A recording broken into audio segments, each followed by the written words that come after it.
আজকে আমাদের সাথে আছেন নিউট্রিশনিস্ট নাহিদা আহমেদ। কেমন আছেন আপা? আলহামদুলিল্লাহ ভালো। আপনি কেমন আছেন? আমি খুব ভালো আছি।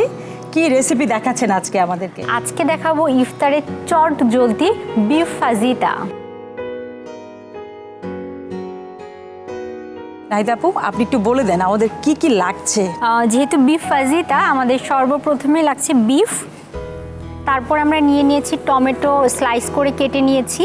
এখানে আছে চিজ, বাটার, গোলমরিচের গুঁড়া, টক দই, রসুন বাটা, আদা বাটা, পেঁয়াজ বাটা, কাঁচা পেঁপে বাটা, ক্যাপসিকাম নিয়ে নিয়েছি সবুজ আর লাল দুই ধরনের। তারপরে লাগছে লবণ আর লাগছে লেবুর রস। আচ্ছা, আমি একটু এখানে বলতে চাই, এই যে আমরা পেঁপে বাটাটা এখানে রেখেছি, একটু যদি বলে দেন যে কেন আমরা পেঁপে বাটাটা দিচ্ছি। নিশ্চয়ই এটা আমাদের জন্য একটা টিপস হবে আর কি দর্শকদের জন্য। সেটা তো অবশ্যই। দেখা যায় বিফ আমাদের ম্যারিনেশন করে রাখতে হয় দীর্ঘ সময়, আর আমরা যদি সময় স্বল্পতা করতে চাই সেই ক্ষেত্রে কিন্তু কাঁচা পেঁপে বাটা ব্যবহার করে খুব অল্প সময়ে সেদ্ধ করে ফেলতে পারি। তারপরে লাগছে আমাদের অবশ্যই গুঁড়া মশলা লাগবে। আমরা ব্যবহার করেছি বসুন্ধরার গুঁড়া মশলা। সবার প্রথমে লাগছে শুকনা মরিচের গুঁড়া,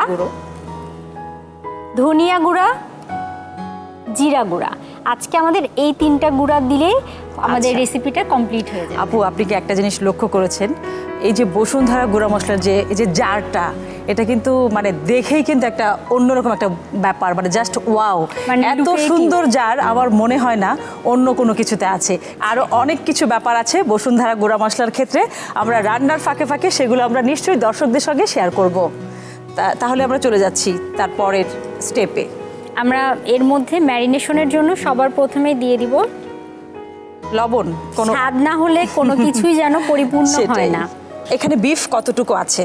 এখানে বিফ নিয়েছি আমরা 500 গ্রামের। 500 গ্রাম দিয়ে দেওয়া হচ্ছে এখানে পেঁপে বাটা 2 টিস্পুনের মতো। তারপরে আমরা দিয়ে দিব টক দই। টক দই কিন্তু প্রোবায়োটিকের খুবই চমৎকার উৎস। রান্না করার ক্ষেত্রেও যেমন এটি স্বাদ সংযুক্ত করে, পাশাপাশি কিন্তু দেখা যাচ্ছে যে আমরা রোজার মাসে বলেই থাকি আমাদের পেশেন্ট যারা আসেন যে আপনি সম্ভব হলে 1 চা চামচ হলেও টক দই খাওয়ার চেষ্টা করবেন। এরপরে দিয়ে দিচ্ছি 1 চা চামচ পেঁয়াজ বাটা দিয়ে দিচ্ছি। এরপরে আদা বাটা দিয়ে দিব 1 চা চামচ। এরপরে আমরা 2 চা চামচ পরিমাণ দিয়ে দিব লেবুর রস। এরপরে কিন্তু আমরা দিব আমাদের বসুন্ধরা মরিচের গুঁড়া।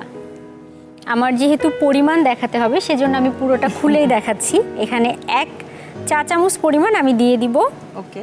তারপরে নিয়ে নিচ্ছি বসুন্ধরা ধনিয়ার গুঁড়া। আচ্ছা, 1 চা চামচ পরিমাণ আমি দিয়ে দিব। ওকে। এরপরে আমরা দিয়ে দিব বসুন্ধরা জিরার গুঁড়া। এটাও ব্যবহার করে দিচ্ছি আমরা 1 চা চামচ পরিমাণ। তো ধনিয়া আর জিরা যখন আমরা রান্নায় ব্যবহার করি সেই ক্ষেত্রে কিন্তু দেখা যায় যে এটি আমাদের রোগ প্রতিরোধ ক্ষমতা বৃদ্ধি করতেও সাহায্য করবে।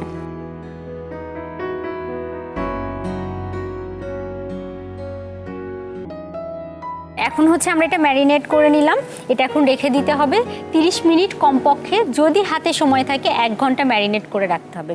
ম্যারিনেশনের একটি উপকারিতা হচ্ছে আপনি যত বেশি সময় ম্যারিনেশন করে রাখবেন তত বেশি কিন্তু মশলাগুলো ভেতরে ঢুকে যায়, তো স্বাদে এটার কিন্তু বহু গুণে বেড়ে যাবে। তো আমরা হচ্ছে এটা ম্যারিনেট করে রাখবো আধা ঘন্টার জন্য। ওকে, এবার আমরা মূল রান্নায় চলে যাই। অবশ্যই পুরো রান্নাটা করব বাটার দিয়ে। আমরা হয়তো অনেকেই জানি বাটার কিন্তু বার্ন করে, এই জন্য আমরা বাটার দিয়ে একটু স্লো হিটে রাখবো, এবং যদি আমরা সাথে একটু অয়েল দিয়ে দিই তাহলে বাটারটা বার্ন করবে না। আমরা আসলে সব সময় বলি যে হেলদি খাও, কিন্তু হেলদিটা আসলে খাওয়াটা যে খুব বেশি কষ্টকর না, এই ব্যাপারটাই আজকে আমরা দেখাচ্ছি বসুন্ধরা গুঁড়া মশলা হেলদি কিচেন থেকে। আর বাটার ব্যবহার করা হচ্ছে এখানে কিন্তু আমরা খুব লো ফ্লেমে এটা করলেই হয়ে যাবে, যেহেতু পেঁপে বাটা ব্যবহার করা হয়েছে। আর বিফ নিয়ে একটু বলতে চাই, বিফ এমন একটি খাবার যেটি কিনা দেখা যায় বেশিরভাগ ক্ষেত্রেই আমাদের কিন্তু প্রোটিনের ফার্স্ট ক্লাস প্রোটিনের একটি চমৎকার উৎস। আর বিফ থেকে আমরা বিভিন্ন ধরনের নিউট্রিয়েন্ট পেয়ে যাই, সেই ক্ষেত্রে সব থেকে বেশি পেয়ে যাই কিন্তু আয়রন। কেননা দেখা যায় আয়রনজনিত যাদের ঘাটতি রয়েছে তারা তাদের খাদ্য তালিকায় বিফ রাখতে পারেন। আপু, আমাদের কিন্তু দেখা যাচ্ছে যে ভেতর থেকে পানি বের হওয়া শুরু করে দিয়েছে, একটু নেড়ে দিতে হবে, তাই? হ্যাঁ। আর এটা খুব বেশি সময় লাগবে না, যেহেতু ছোট টুকরো করে কেটে নেওয়া হয়েছে। আর এখানে কিন্তু ব্যবহার করা হয়েছে পেঁপে বাটা। পেঁপে অ্যান্টিঅক্সিডেন্টের খুব চমৎকার উৎস। আপনার স্কিন ভালো রাখা থেকে শুরু করে আপনার প্রতিরোধ ক্ষমতাও তো বাড়িয়ে দেয় অনেকটাই। পানি বের হওয়া শুরু হয়ে হ্যাঁ, গিয়েছে, already। আমাদের খুব বেশি সময় কিন্তু এটা সেদ্ধ হতে লাগবে না।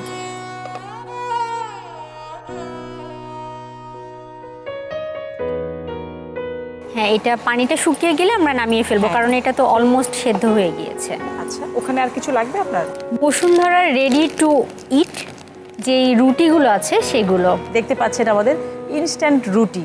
এই রুটির টেস্টও কিন্তু একদমই হাতে বানানো রুটির মতো। এখানে হচ্ছে আমরা সামান্য একটু বাটার দিয়ে রুটিটা একটু ভেজে নিই। ওকে, একটু বাটার দিয়ে দিচ্ছি। ও 1 টিস্পুন। খুব অল্প পরিমাণে বাটার দিয়ে দিব আমরা, একটু ব্রাশ করে নেওয়ার মতো দিব।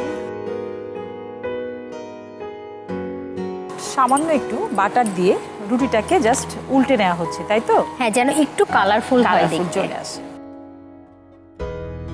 আমাদের বিফটা কিন্তু হয়ে গেছে, দেখতে পাচ্ছি নাইস একটা কালার কম্বিনেশন।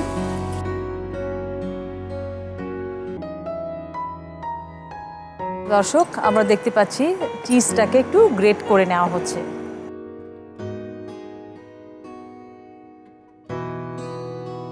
আমরা ক্যাপসিকামগুলোকে হালকা আমরা জাস্ট একটু সতে করে নিচ্ছি, একটু সতে করে নিব, তাতে করে যখন আপনাদের বাড়িতে পড়বে খেতে কিন্তু ভালো লাগবে।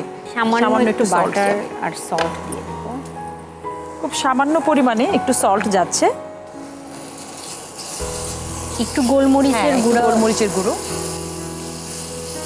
ঠান্ডা কাশিজনিত যে কোনো সমস্যায় আপনি যদি গোলমরিচের গুঁড়া দিয়ে চা করে খান বা রান্নায় যদি একটু পরিমাণে বেশি গোলমরিচের গুঁড়া ব্যবহার করেন, সেই ক্ষেত্রে কিন্তু এটি খুব চমৎকারভাবে কাজ করে। সেটাই। এরপরে আমি টমেটোগুলো দিয়ে একটু সতে করে নিব। এরপরে আমরা হচ্ছে এর মধ্যে বিফগুলো যেগুলো রেডি করলাম